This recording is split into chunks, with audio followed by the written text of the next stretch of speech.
caur ko notiek šis te process, kad tās ģimenes tiek pazaudē to jēgu un būtību.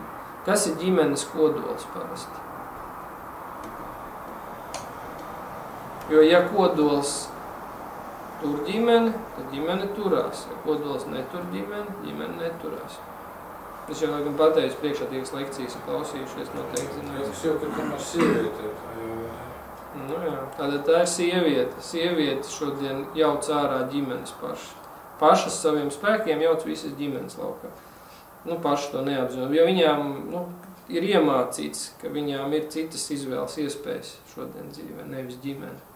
Bet to māca pilnībā visām sievietēm, ka viņām ir cita izvēles iespējas. Nozīmē, ka visas sievietes ir gatavas neveidot ģimenes šobrīd.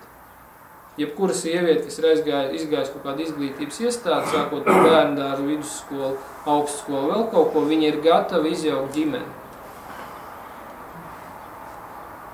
Traģiski, ne? Kur meklēt sievieti normāli šodien, ja tā padomā. Tāpēc, ka tur ir iemācīts, ka sieviete var sev pašu realizēt arī savādāk, ne tikai caur ģimeni. Pa lielam tā sanāk, ne? Vai jums ir cits vēl redzējums kaut kāds? Jo, kāpēc tas tā ir? Es nesaku, ka sievietes tur ir sliktas vai vainīgas vai vēl kaut kas, ja? No otras puses ir vīrietis, kurš to ir pieļāvis, ka tas tā ir noticies. Ja? Tad vīrieši ir pieļāvuši to, ka šī situācija ir notikusi ar mums, ar mūsu pašu ģimenēm, ar mūsu sievietēm, ar visu pārējiem. Kā tā, visi baigi klusē dziļdomīgi aizdomāšies.